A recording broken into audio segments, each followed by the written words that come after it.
네, 반갑습니다. 안녕하세요.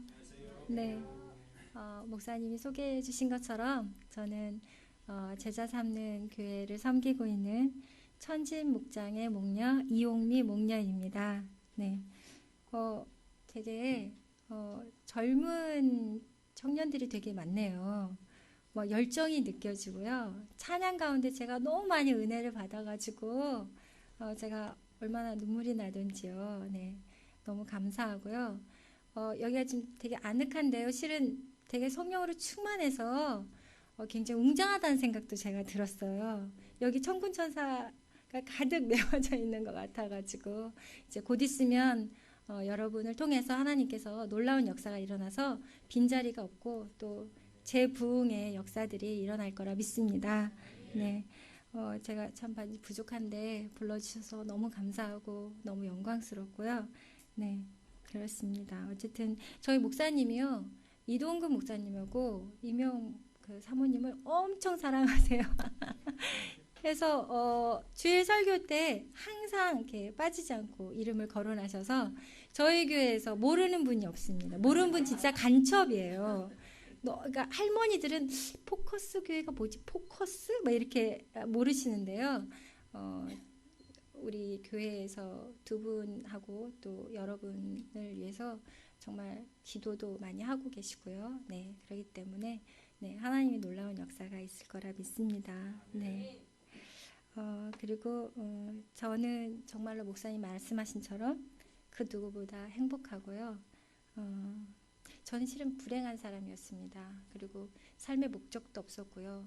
꿈도 없었던 사람인데 지금 하나님께서 저를 불러주시고 또 목녀로 사용하시고 가정교회 하면서 행복하고요. 삶의 목적도 발견했고 꿈도 따라서 이렇게 살아가고 있습니다. 그런 살아계신 하나님께 감사드리면서 이 시간 먼저 기도하고 간증할게요. 네, 기도하겠습니다. 사랑의 하나님, 저희가 무엇이간데 이토록 사랑하시는지요. 하나님, 이 시간 제가 간증하려고 합니다. 포커스 가족들과 함께 은혜의 시간 되기를 기도합니다. 하나님이 그동안 제 인생에 있어서 어떤 은혜를 베푸셨는지, 또 어떤 일들을 행하셔서 제 인생에 어떤 변화가 일어났고 지금 어떤 소원들을 품고 살고 있는지 겸손한 마음으로 이 시간 고백하기를 원하오니 이 시간 마음껏 역사해 주시고 주관하여 주셔서 하나님께 온전히 영광 돌리는 시간 되기를 기도합니다. 이 시간 우리 가운데 주목하시고 계실 하나님께 감사하고 예수님의 이름으로 기도드렸습니다. 아멘. 저는요, 고향이 전라북도 익산입니다. 혹시 익산 없네요? 네. 네. 저희 아버님은 농부세요.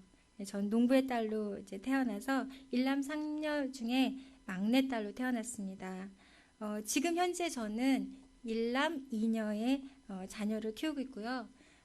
남편이랑 같이 김포에서 미술학원을 운영하고 있습니다. 제 고향은 작은 시골 마을이었어요. 집안 형편이 그렇게 넉넉하지는 않았지만 저는 막내로 태어났기 때문에 귀여움과 사랑을 독차지했습니다. 그래서 맨날 새 옷만 입었고요. 맨날 반짝이는 새 구두만 신었습니다. 그런데 저희 부모님은 예수님을 믿지 않으셨어요. 마을에 이제 교회가 있는데 이제 저 같은 경우는 이제 크리스마스, 네, 그리고 여름 성경학교 때, 네, 그때만 이제 교회를 친구 따라서 언니 따라서 이제 갔습니다. 근데 선생님들이 너무 친절하셔가지고 또 너무 재밌는 곳이기 때문에 저는 교회라는 곳은 참 좋은 곳이구나 이런 생각을 가졌었습니다. 이제 그러고 나서 이제 제가 대학에 입학을 했고요. 이제 근데 대학에 가서 이념 동아리에 들어갔어요. 네, 그래서 사상 교육 받고요. 네, 그리고 하나님이 계시다는 막연한 생각이라도 있었는데 이제 동아리 선배들한테 진화론, 이렇게 원숭이가 진화해서 사람이 되고 막 이런 거, 우주론, 철학 등을 배우게 되면서 하나님이 계신지 아닌지 확신이 서지 않았습니다. 그쯤 제가 좀 감수성이 풍성했던 것 같아요. 그래서 낙서를 좋아했어요. 그래서 거기다 뭐라고 썼냐면 신은 있다 없다, 신은 계실까 안 계실까, 뭐 이런 식으로 낙서를 하면서 항상 영적인 어떤 그런 갈급함은 저 안에 있었던 것 같습니다. 그치만 제 안에 시원하게 해결되지 않은 갈증들이 있었죠. 근데 대학을 이제 졸업하고 이제 서울에 올라와서 이제 제가 취직을 했습니다. 저는 이성과 합리를 이렇게 잘 따지는 사람이었습니다.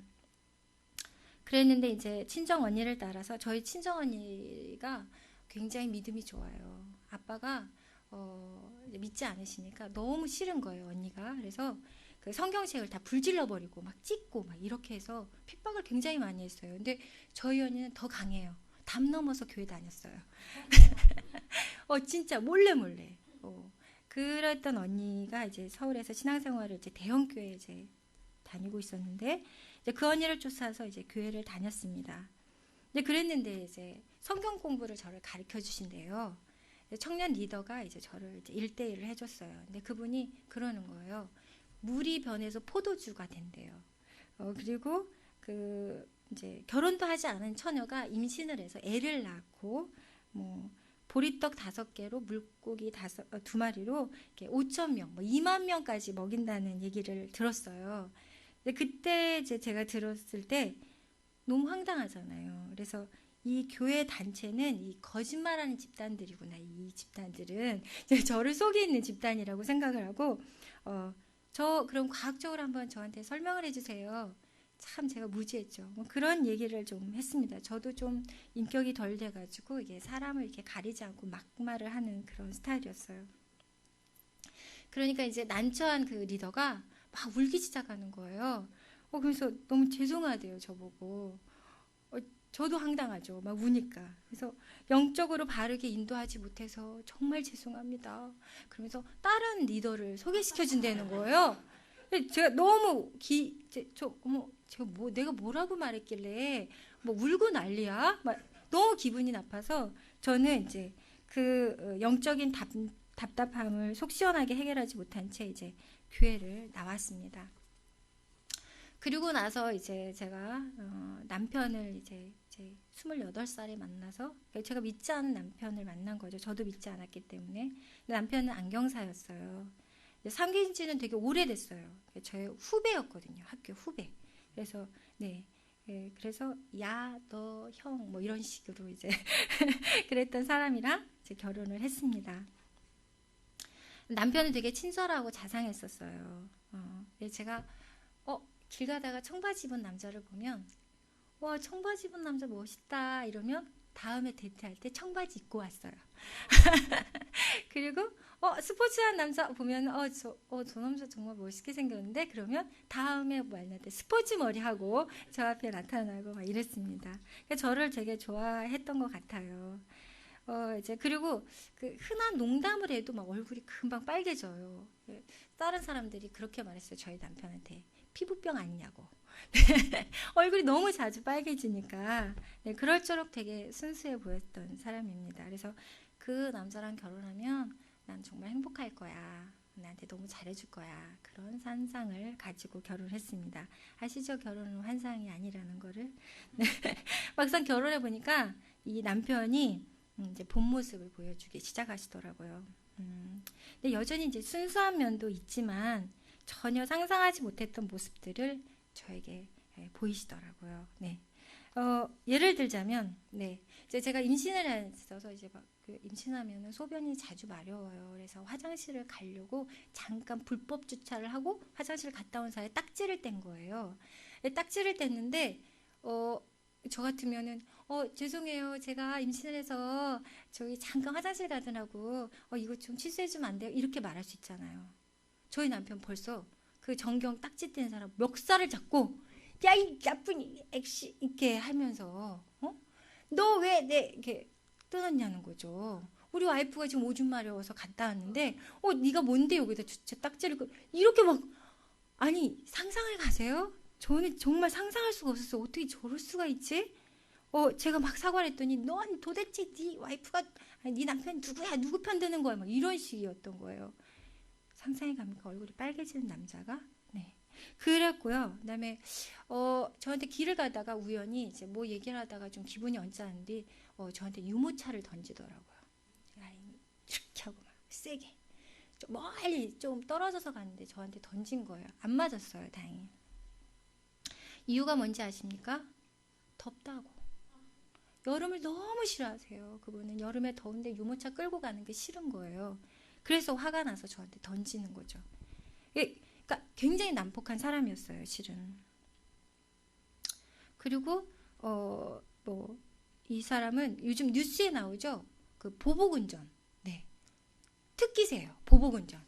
덤프트럭 지나가면 무조건 가서 막 그러니까 덤프트럭이 좀 막 클락션 울리고 이러잖아요. 그걸 못 봐요. 그 앞에 가서 끼 가서 탁 서버려요. 그럼 덤프트럭 가서 언제 부딪힐지 모르죠. 계속 우리는 왼쪽으로 가야 되는데 오른쪽 그 사람 가는 데까지 따라가요. 그 되게 무서워요. 저는 짐짝이에요. 우리 애도 생각 안 하고 계속 그런 행동들을 너무 반복을 하는 거죠. 여러분 축구 하실 때 보셨을 거예요. 잠깐 골키퍼였습니다. 얼굴 굉장히 선량하고요. 되게 착하게 생긴 양탈을 쓴 늑대 같은 그런 남자가 저희 부분이십니다. 정말 무서웠어요. 저는 이 감정 기복 이걸 조절을 못하는 이 남편이 너무 무서웠어요. 저는 상상하지 못했던 모습들을 보게 되니까 너무 싫었죠. 그리고 이 사람은 말수가 정말 없어요. 그리고 TV 보고 텔레비전 보고 그냥 자요.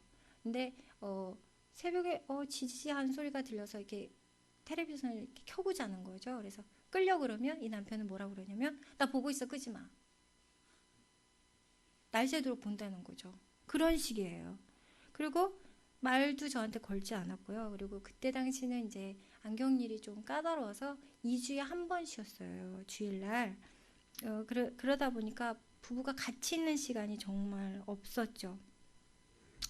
그리고 이제 시댁도 마찬가지였어요. 시댁이 굉장히 좋으신 줄 알았거든요. 그런데 시댁도 만만치 않은 집안이었습니다. 하루는 어버이날, 이제 저는 이제 저희 부모님한테 굉장히 그런 어른을 공경하라 뭐 이런 걸 많이 배워와서 당연히 어버이날 되면 이제 부부가 같이 가서 자녀가 부모님 찾아뵙고 인사드리고 선물 드리고 이게 일에 있는 줄 알고 이제 자기야 이제 시간을 내서 같이 어머니 때 가자 이제 그랬어요. 근데 시간이 안 된대요. 그러다가 그때쯤 되니까 오늘 일찍 퇴근하래 갈까 하러 갔어요. 그러면 저는 어머니 저희 왔어요. 그랬으면 어머님이 그래 반가워 어떻게 왔니? 이렇게 하실 줄 알았어요. 딱 하시는 말. 너 밥은 먹었니? 이러는 거예요. 그랬더니 남편이 아니 안 먹었어. 그랬더니 이런 이 새끼 이러면서 하는 말이 저런 여자를 만나서 네가 밥도 굶고 다니는 거 아니야. 뭐하러 와? 안 와도 돼. 너 밥이나 먹고 오지. 그러더니 막 쿵땅쿵땅 막 밥을 챙겨주시는 거예요. 그래서 제가 조용히 옆에 어머니한테 가서 어머니 저희 어버이날에 야 시끄러워 말도 하지 못하게 막 막는 거죠. 그런 게 저희 어머님이셨습니다. 뭐 하루 이틀도 아니고요. 맨날 그렇게 가슴에 못 박히는 일을 수도 없이 하셨죠. 저희가 이제 신혼 때 어머님이 그러는 거예요. 너 신혼도 됐는데 우리 용돈 갖다 줘라 이러시는 거예요. 가자마자 딱 처음에 인사드렸는데 신혼여행 갔다 와서 그래서 네 했더니 50만 원씩 가져오래요. 지금 50만 원도 굉장히 크죠. 네, 제가 결혼한 지 18년 됐거든요. 우리 남편 월급이 그때 110만 원이었어요. 50만 원씩 갖다 드렸어요.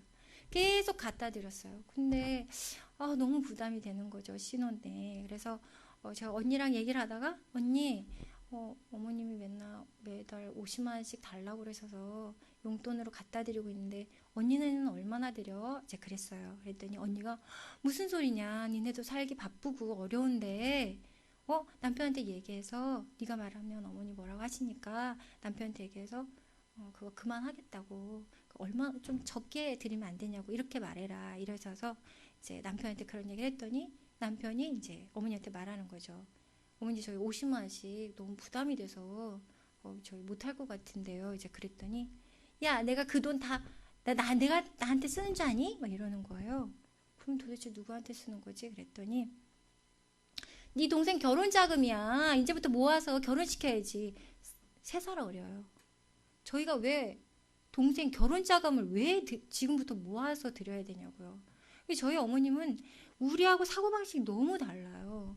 그러더니 뭐 월급 받으면 나한테 다 넣어라. 내가 니네 용돈 주겠다. 이렇게 말씀하시고 그래서 좀 우리 어머님 얘기하면 정말 깁니다.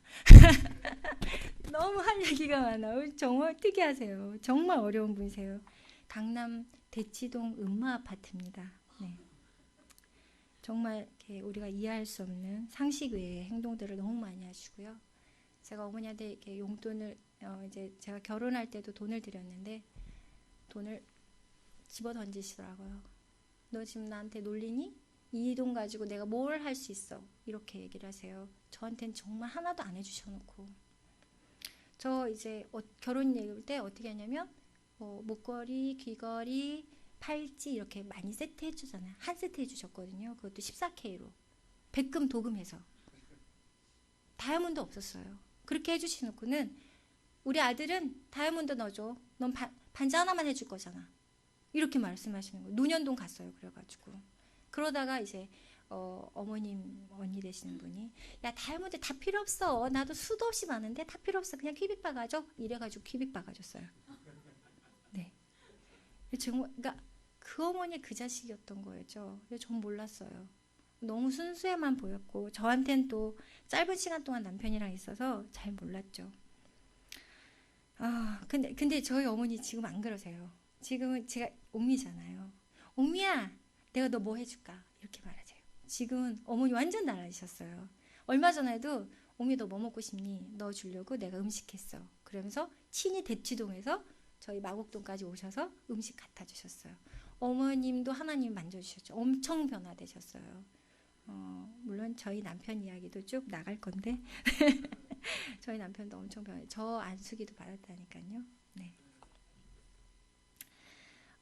이제 그러다가 저는 너무 외로웠어요. 왜냐면 사랑을 독차지받고 늘 그렇게 귀여움을 받고 자랐는데 너무 외로운 거죠. 저는 위로가 필요했습니다. 그래서 다시 교회를 찾았어요. 시스템도 좋고요. 프로그램도 좋고 복지시설도 잘 되는 대형 교회를 여기저기 정말 안 가본 데 없이 쇼핑을 다녔습니다. 지금 돌이켜보니까 영적인 답답함을 풀어줄 좋은 교회를 찾고 있었던 것 같습니다. 하지만 내가 원하는 교회가 어떤 교회인지 저 자신도 모르고 있었어요. 교회의 외형이 진정한 교회의 모습인 줄 오해하고 있었습니다. 그쯤 발산동에 한 빌라로 이사 왔습니다. 여기 근처죠. 네. 3층에 사는 어떤 분이 매일 저희 집에 찾아와서 막 청소 도와주고 저희 어린 이제 돌에 안 된 딸이 있는데 큰애를 돌봐주시는 거예요. 근데 어느 날 이제 저에게 그러시는 거죠. 이분은 이제 저를 전도하려고 그러신 거죠. 그래서 교회 가냐고. 그래서 저는 그분이랑 같이 교회 가고 싶지 않았어요. 왜냐하면 그분이 큰 교회는 아니더라고요. 그래서 저 교회 다녀요. 네, 거짓말을 아주 자연스럽게 했습니다. 네, 그래서 근데 참 이분이 주일마다 저한테 그러는 거예요. 오늘 교회 잘 다녀왔어? 은혜 많이 받았어? 네, 네 은혜 많이 받았죠. 막 이러면서 하루 이틀이죠. 맨날 어떻게 그 착하고 좋은 분한테 거짓말을 합니까? 그래서 너무 미안하고 죄송해서 이제 그분한테 솔직하게 말씀드렸어요. 저 실은 교회 안 다녀요. 근데 그때는 아줌마였어요. 집사님이라고도 안 불렀거든요. 아줌마가 다니는 교회에 저도 한번 가볼게요. 이렇게 했죠. 나의 외로움을 달래주고 가족처럼 친절하게 대해준 것이 너무 고마웠고 그래서 믿고 따르기로 결심했습니다. 그 교회가 바로 제자 삼는 교회예요. 네, 그분이 바로 윤미경 목녀님이십니다. 지금은 이제 전도사님이십니다. 처음으로 교회를 따라간 날 저는 깜짝 놀랐어요. 지금은 이제 대형 교회만 다녀본 저한테는 이제 우리 교회가 굉장히 낯설더라고요. 지금은 이제 저희 교회가 크잖아요. 건축해서. 근데 실은 지하교회였어요. 지하로. 어둠컴컴한 불도 안 켜진 지하교회인데 경사가 엄청 심한 거예요. 이게 쭉 내려가더라고요. 저 유괴당하는 줄 알았어요. 진짜 그런 마음이 들어요. 뭐 이게 교회야 무슨. 간판은 저기 있는데 지하로 막 내려가더라고요. 이제 그랬는데 이제 교회가 창고 같은 곳도 있구나. 네, 제가 그때 처음 깨달았습니다. 그런데 참 희한한 게요. 교회가 그때 수가 지금보다 더 작았죠. 20명 정도? 네, 20명 정도? 네, 됐던 것 같아요. 그런데 저한테 너무 은혜로웠어요. 이 목사님, 나종렬 목사님이 이렇게 말씀을 이제 시작하고 이제 듣기 시작하는데 제 마음에 알 수 없는 감동이 이제 밀려오기 시작했습니다. 이곳이 내가 찾는 교회인가? 이런 생각이 들었어요. 그렇게 첫 발을 내디딘 날부터 지금까지 18년 동안 단 한 번도 주일을 빠진 적이 없습니다. 네. 그리고 이제 교회에 이제 등록을 했죠. 이제 얼마 안 돼서 우리 목사님께서 저에게 제안을 하시더라고요. 1:1 제자 양육 하실래요? 이렇게. 네. 저는 놀라웠어요. 되게 무척 감사하더라고요. 나 한 사람을 양육하기 위해 매번 방화동에서 발산동으로 오시겠다는 건가? 내가 그렇게 가치 있는 사람이야? 네, 이런 생각이 들었어요. 우리 목사님도 그러시죠. 여러분을 향해서. 네. 그래서 저는 이제 저희 친정 언니한테 이제 물어봤어요. 목사님 있잖아. 나만을 위해서 성경 공부 가르쳐 주러 이렇게 먼 데로 오신데 어떻게 해야 돼? 너무 미안해서 그랬어요. 그랬더니 언니가 야, 너 복 받은 줄 알아. 또 꼭 순종해서 꼭 성경 공부해. 이렇게 말을 하더라고요. 그래서 전 두 말도 없이 이제 1:1을 시작했습니다. 네, 놀라웠습니다. 나종렬 목사님 한마디 한마디가 저의 모든 답답함과 의심을 풀어주기 부족함이 없었습니다. 그동안 아무것도 믿을 수 없었는데 어찌된 일인지 모든 것이 다 믿어졌습니다. 성경의 그 어떤 구절도 진리로 받아들였고요. 아무런 문제가 없었습니다. 왠지 아세요? 창세기 1장 1절만 믿으면 됩니다. 태초에 하나님이 천지를 창조하시느니라. 아멘. 천지를 창조하시는 분이 물을 포도주로 변하는 거 너무 쉬운 일 아닌가요? 그리고 처녀가 아이를 낳는 거 이거 일도 아니고요. 죽은 사람을 살리시는 거 우리를 만드셨는데 뭘 못하겠어요. 창세기 1장 1절이 믿어지니까 모든 게 감사하고 모든 게 은혜였습니다. 저는 우리의 누구한테 바치라고 그러면 못 바쳐요. 그런데 내가 뭐라고 나 같은 죄인을 나를 위해 당신의 아들을 십자가에 못 박히게 하셨단 말인가. 전 몇 시간 내 눈에 눈물이 마르지 않았습니다. 하나님의 큰 사랑을 깨닫자 그동안 제 마음에 제 마음대로 살았던 그런 삶이 모두 후회가 되었습니다. 저는 30살 때 제자 삼는 교회 갔을 때가 딱 30이에요. 그때 예수님을 영접했거든요. 그래서 그 30년 동안의 그 삶이 너무 죄송했어요. 하나님께. 그래서 문득 생각했습니다. 이제 어떻게 살아가지? 그래서 목사님이 하라고 하는 것을 뭐든지 순종하기로 했습니다. 우리 목사님이 저를 어쨌든 구원의 통로로 사용하시잖아요. 저를 목사님 안 만났으면 저 구원 못 받았거든요. 그런 하나님을 가르쳐 주신 목사님이신데 저에게 나쁜 것을 시키거나 가르치거나 하진 않으실 거라고 믿었어요. 그래서 뭐든지 복받게 하려고 하시는 거구나 생각하고 무조건 저는 순종했습니다. 그래서 주일 예배, 그리고 수요 예배, 그리고 그때 당시는 목장 모임이 아니었어요. 구역 예배. 그래서 빠지지 않고 다녔고요. 새벽 기도도 나갔습니다. 저는 본디 아침잠이 엄청 많아서요. 남편 출근하는 거 못 봤어요. 저도 좀 사이코죠. 몸이 힘들 때는 점심 다 돼서 일어나서 이부자리 이렇게 하고 그랬습니다. 제가 아까 처음에 말했지만 아무 삶의 목적도 소망도 없었고 꿈도 없었기 때문입니다. 그런 제가 이제 하나님의 복을 사모하니까 새벽 기도를 안 할 수가 없는 거예요. 그리고 제가 그때 일을 좀 했었을 때 제 수입도 하나님께 11조도 드렸습니다. 그리고 아이뿐만 아니라 남편한테도 저는 최선을 다하려고 노력했어요. 나에게 구원의 확신이 생기니까 이제 남편도 구원을 받아야 한다는 생각이 너무 강하게 들었습니다. 그래서 제가 생각하는 끝에 목자 남편한테 편지를 쓰기로 했어요. 그래서 편지하고 쪽지를 매일 2년 동안 썼습니다. 한 번도 거르지 않았어요. 하나님께서 허락하신 하나뿐인 당신에게 오늘도 많이 피곤한 하루가 되겠죠? 하지만 하나님께서 당신에게 새 힘을 주실 거라 믿어요. 힘내세요. 그리고 사랑합니다. 누군가 당신에게 술을 권하면 당신은 건강을 위해 차를 권하는 그런 배려심 깊은 사람이 되어주세요. 그래야 우리 가족의 가장으로, 우리 아이들의 아빠로, 저의 남편으로 건강하게 생활할 수 있잖아요. 당신을 사랑하는 아내가. 이런 식으로. 이쁘죠? 근데 저가 한 거 아니에요. 성령님이 제 속에서 하게 하셨습니다. 우리 남편은 그런데 이제 편지하고 쪽지를 받으면 되게 기분 좋을 것 같죠? 아닙니다.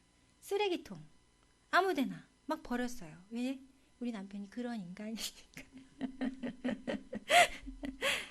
네. 그래서 저는 제가 그렇게 막 마음을 담아 썼잖아요. 그래서 그 쪽지랑 그 편지를 이제 버려진 거 있으면 이제 제가 주워서 이렇게 모아놓고 그랬습니다. 그러다가 그런데도 이제 남편하고 관계가 좋아지진 않았어요. 대화도 많지 않았고요.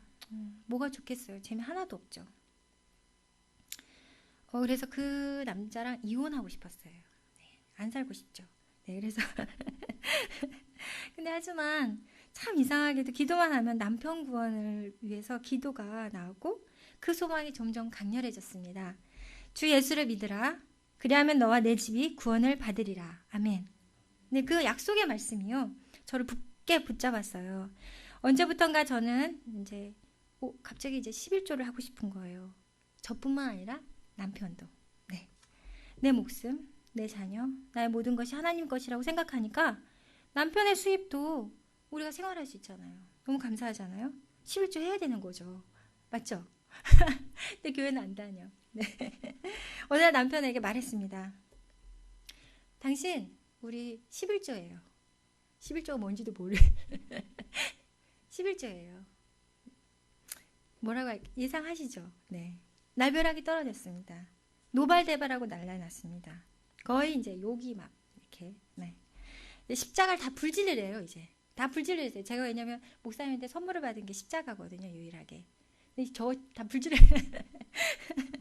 이렇게 말을 하더라고요. 목사가 좋아, 내가 좋아. 영적인 싸움입니다. 제가 졌을까요? 전 지지 않아요. 하나님이 함께 하시니까. 모든 부분은 남편한테 순종했어요. 청소하라고 하지도 않았어요. 어차피 도와주지도 않을 거니까. 다른 건 다 져주었고요. 용납해줬습니다. 그렇지만 영적인 부분은 타협하지 않았어요. 평소에 말이 없던 남편이 그날 제가 얼마나 그 남편이 막 소리를 지르고 막 이랬는지 빌라 전체가 막 들썩들썩했어요. 새벽 2시, 3시까지 막 싸웠으니까. 근데 저는 거의 말을 안 하고요. 그 남자분만 막 이렇게. 그래서 이제 저랑 같이 사는 윤목녀님이 3층에 사셨는데 저희 집 밖에서 새벽에 내내 서 계셨던 거예요. 저 무슨 일 생길까봐. 장로님이거든요. 부부가 장로님 뭐 권사님이신데 두 분이 이제 계속 그때 서 계셨다고 하더라고요. 나중에 얘기를 들어보니까. 근데 저는 그랬습니다. 남편한테. 나를 사랑하느냐. 아내를 위해서 단돈 10 몇만 원을 쓰기 아까운 남자라면 나도 살고 싶지 않아. 당신한테 내가 그 정도 가치밖에 없어? 그게 무슨 사랑이야. 그럼 난 당신을 포기하겠어. 결혼 포기하겠어. 이렇게 말했습니다. 그날 이후로 이제 남편이 좀 뭔가 느끼는 게 있는지 기도의 응답이죠. 마침내 하나님이 남편의 마음을 움직여 주셨습니다. 승리했죠. 네. 그래서 믿음도 없고 교회도 나가지 않은 상태에서 자신의 수입에서 11조를 드리겠다고 승낙을 했습니다. 남편은 솔직히 답답해요. 돈을 쓸 줄 몰라요.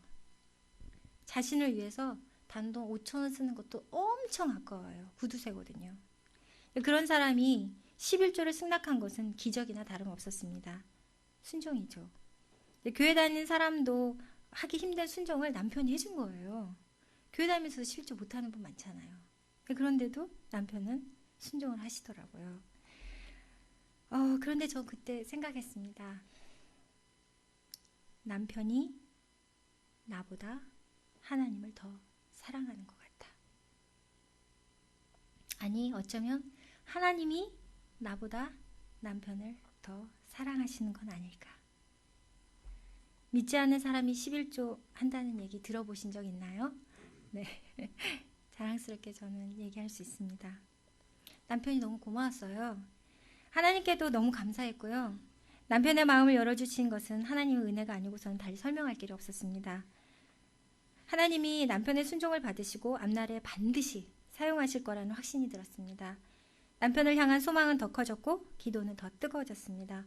어느 날인가 그날도 십자가를 생각하며 눈물로 기도하고 있었어요. 새벽에. 그런데 제 귀에 똑똑한 음성을 들었어요. 사람의 목소리랑 비슷했어요. 내 사랑하는 딸아, 내가 너의 기도를 들었고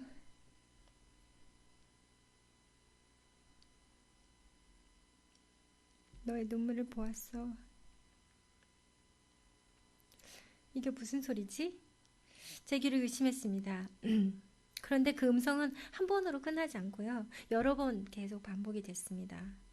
사랑하는 딸아, 내가 너의 기도를 들었고 너의 눈물을 보았어. 내가 네 기도에 응답할게.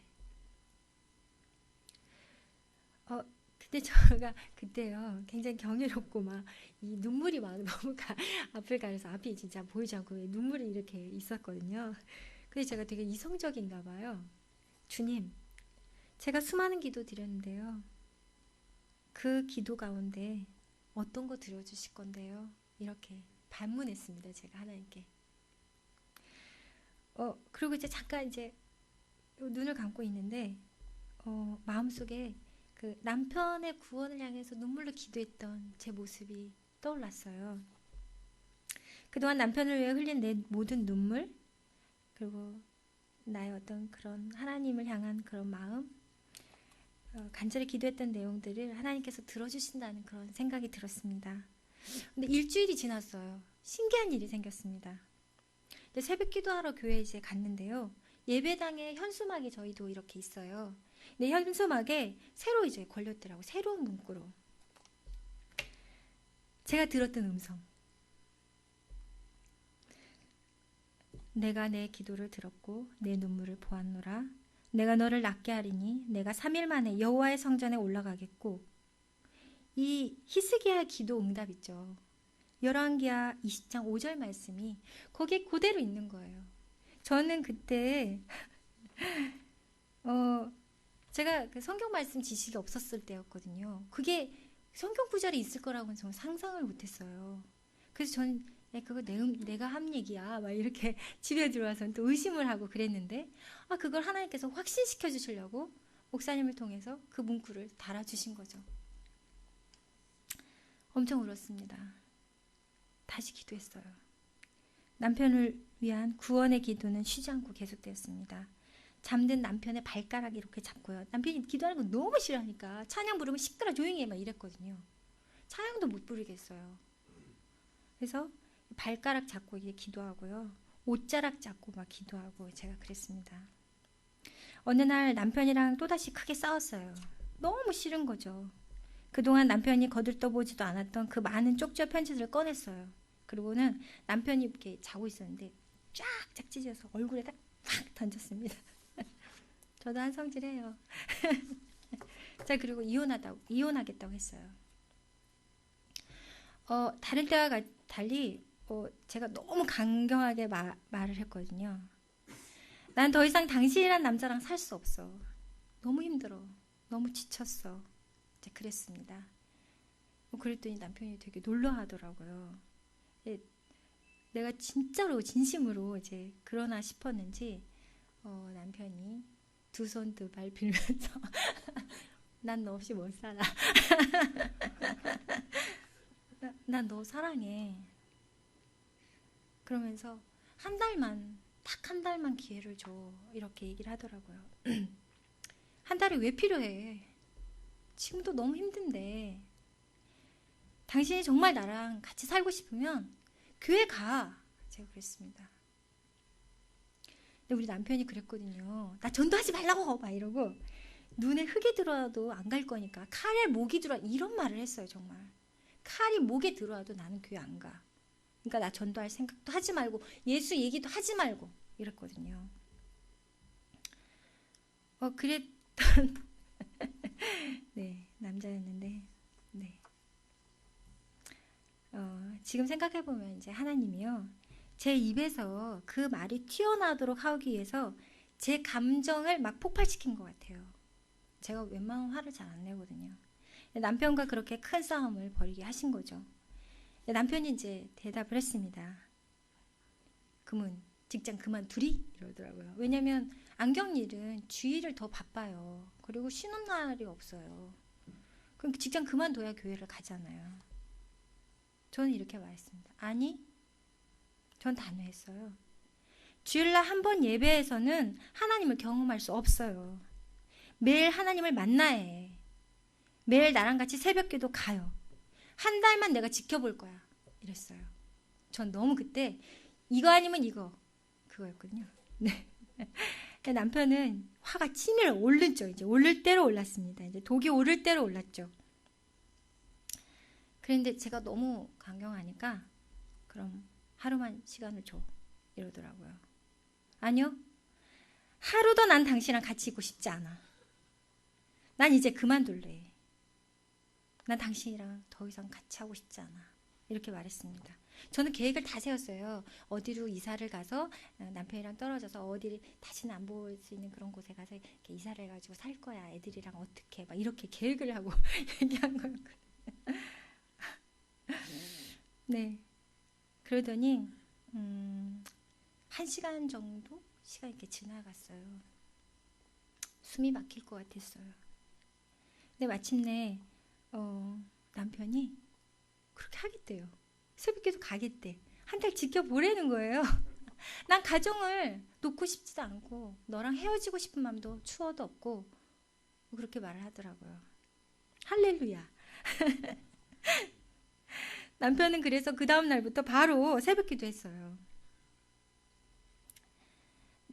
저의 기쁨은 이제 말로 헤아릴 수 없이 막 행복하고 막 가슴이 막 벅차올랐어요. 그래서 막 새벽 2시 그 말을 딱 떨어지자마자 남편이 새벽 2시 때 이불을 뒤집어 쓰고 막 울었거든요. 저는 왜 울었냐면 너무 감격스러워서 이불 뒤집어 쓰고 제가 제일 먼저 한 일이 뭔지 아세요?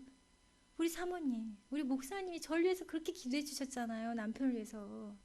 이 기쁜 소식을 저만 알 수 없잖아요. 그 새벽에 주무시고 있는데 새벽 2시에 전화했어요. 사모님, 뭐, 무슨 일이야? 오미 왜 그래? 막 그때는 오미였나? 하여튼 오미 왜 그래? 무슨 일이야? 놀라셨죠. 저 남편이 내일부터 교회 간대요. 이렇게. 그러니까 같이 울어주셨어요. 사모님, 목사님 고맙습니다.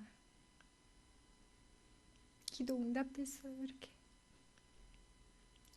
놀래게 했었죠. 죄송해요. 그러고 이제 끊고 새벽을 기다렸습니다. 하나님 일하신 거예요. 이게 바로 제 기도를 들고 내 눈물을 보신 거죠. 그러나 남편은 분노에 찼습니다. 얼굴이 빨갛게 달아올랐어요. 그러니까 목사님 이제 새벽기도 갔잖아요. 목사님 말씀을 이제 듣는데 이제 막 이렇게 새벽에 제일 뒤에 앉아가지고 막 씩씩거렸는데요. 그 숨소리가 얼마나 컸던지 이 교회가 조그만했거든요. 저희. 근데 조용한 예배당에 막 이렇게 남편 숨소리가 막 거칠게 막 사모님도 그때 얘기하세요. 그 목사님 그 설교 목소리보다 그 목자님 그 숨소리가 더 컸다. 근데 하루하루 이제 말씀이 이제 들어가니까 남편의 숨소리가 점점점 잦아들었습니다. 숙이고 있던 남편의 고개가 점점점 들어 올렸고요. 마침내 목사님의 얼굴을 똑바로 바라보고 말씀을 경청하기 시작했습니다. 이 말씀을 정말 여러분에게 하고 싶습니다. 하나님의 말씀은 살았고 운동력이 있어 좌우의 날선 어떤 것보다도 예리하여 혼과 영과 및 관절과 골수를 찔러 쪼개기까지 하며 또 마음의 생각과 뜻을 감찰하시나니. 아멘. 어느 날 남편이 제가 잠든 사이에 뭘 했어요.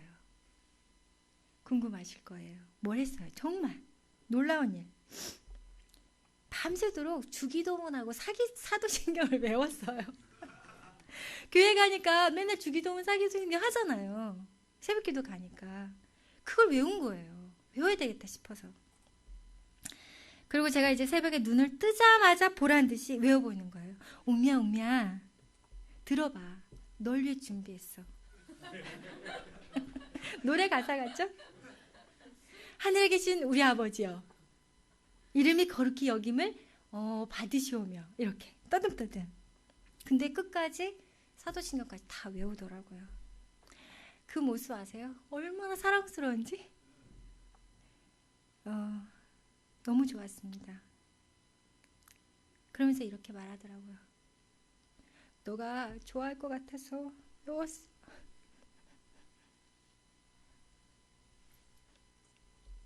기적이에요. 십자가 불질른다고 했던 사람인데 하나님이 남편을 변화시키고 계셨습니다. 그 변화는 남편을 완전히 다른 사람으로 바꿔놓았고요.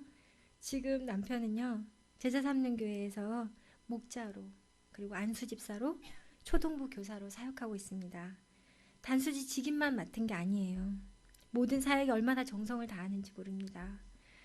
상공부 이런 거 리더도 하고 계시고요. 그러니까 리더는 아닌데 저희 목원들을 이렇게 지도도 하고 있고요.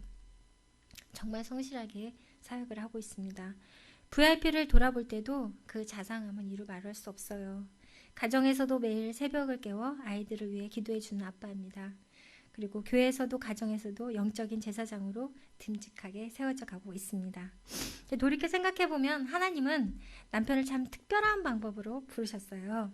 대부분의 사람들은 주일 예배나 목장 모임에서 신앙생활 시작하잖아요. 그런 다음에 이제 새벽 기도도 하고 11조도 하고 뭐 이러는데 우리 남편은 희한하게도 모든 순서가 다 거꾸로죠. 자, 11조 먼저 했죠. 교회 안 다니는데 11조 먼저 했죠. 그 다음에 새벽 기도로 갔어요. 주일 예배가 아니라. 그리고 주일 예배 드렸고요. 어쩌면 가장 어려운 헌신부터 기꺼이 순종했기 때문에 하나님이 더 특별하게 돌보시고 쓰신다는 믿음이 있습니다. 제가 이제 그 예수님을 믿고 나서 복을 받았는데 남편이 변화도 있지만요. 하나님께서 목장에도 제가 이제 사역을 하는데 목장에도 복을 주셨습니다. 2007년 어느 날 목사님이 미국에 다녀오시더니 가정교회 하겠대요. 이런 교육도 하나도 없고요. 세미나고 뭐 없었어요. 그냥 하세요. 그러다 보니까 저도 뿐만 아니라 남편도 목자가 되었고요. 그러니까 세례도 안 받았고요. 저희 남편은 이제 집사 직분도 아닌데 이제 목자가 그냥 돼버린 거죠.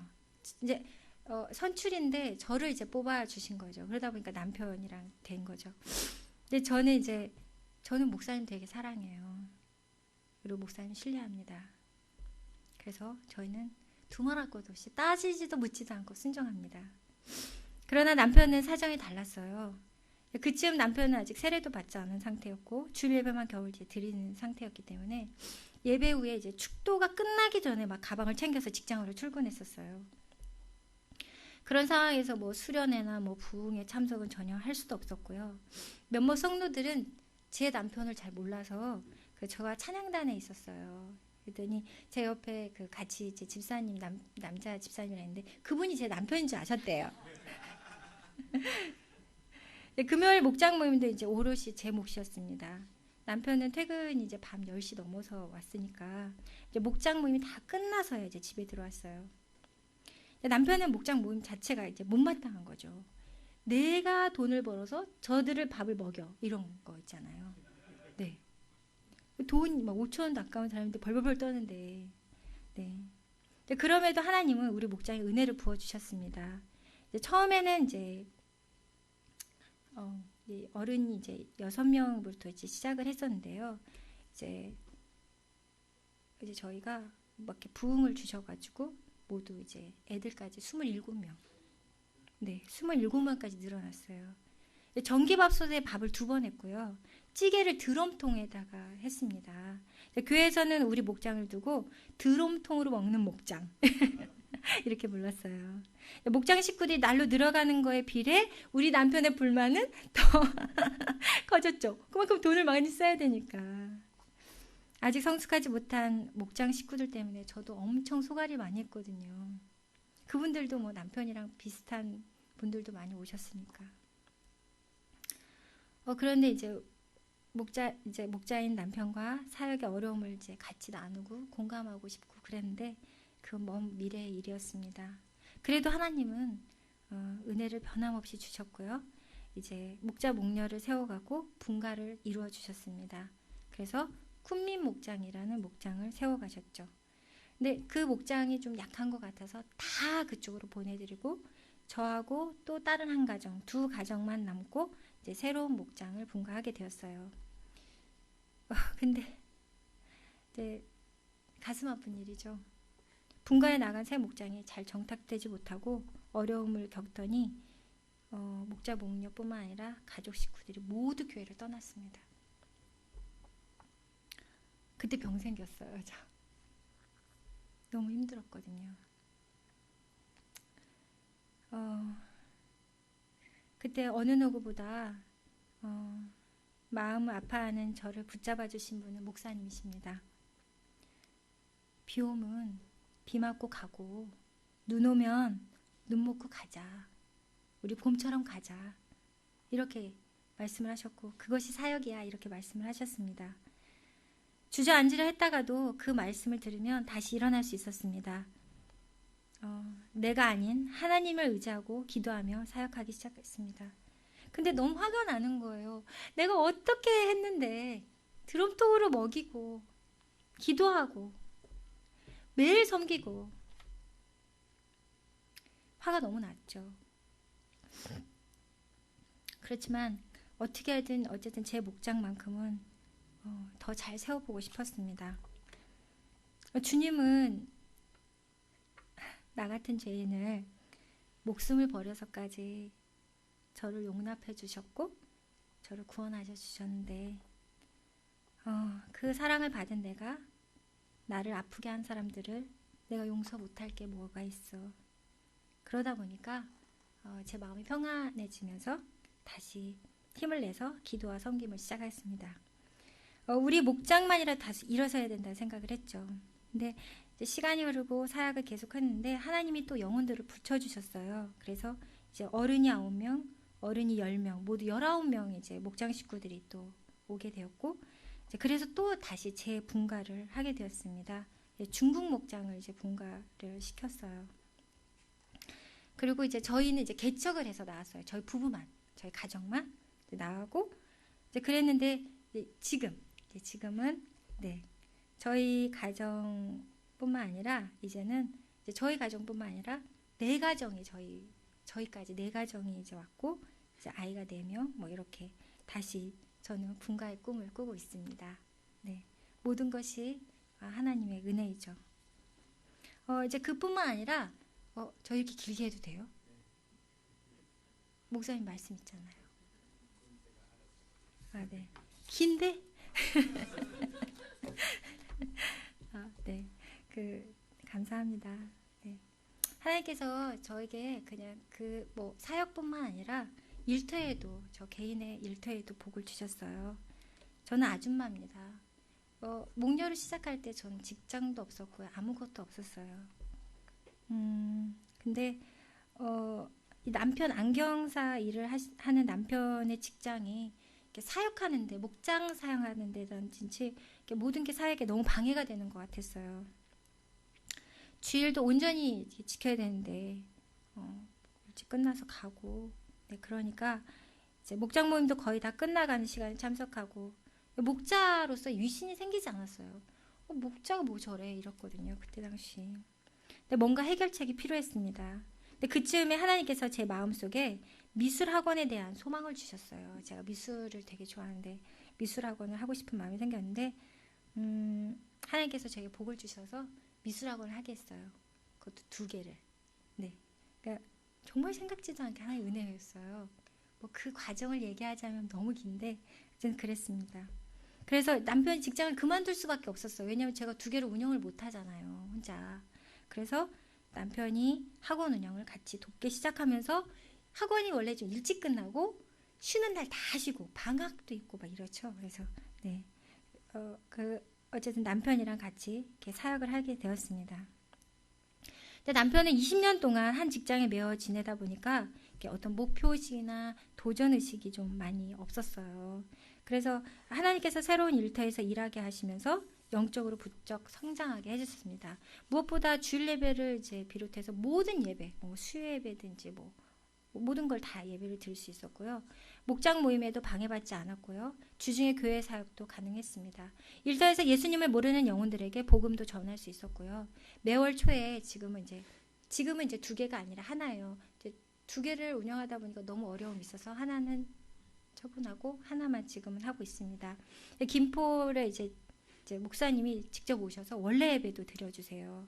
그래서 남편과 함께 미술학원을 운영하면서 우선순위를 교회와 목장사에게 두니까 하나님도 우리에게 많은 축복을 주셨습니다.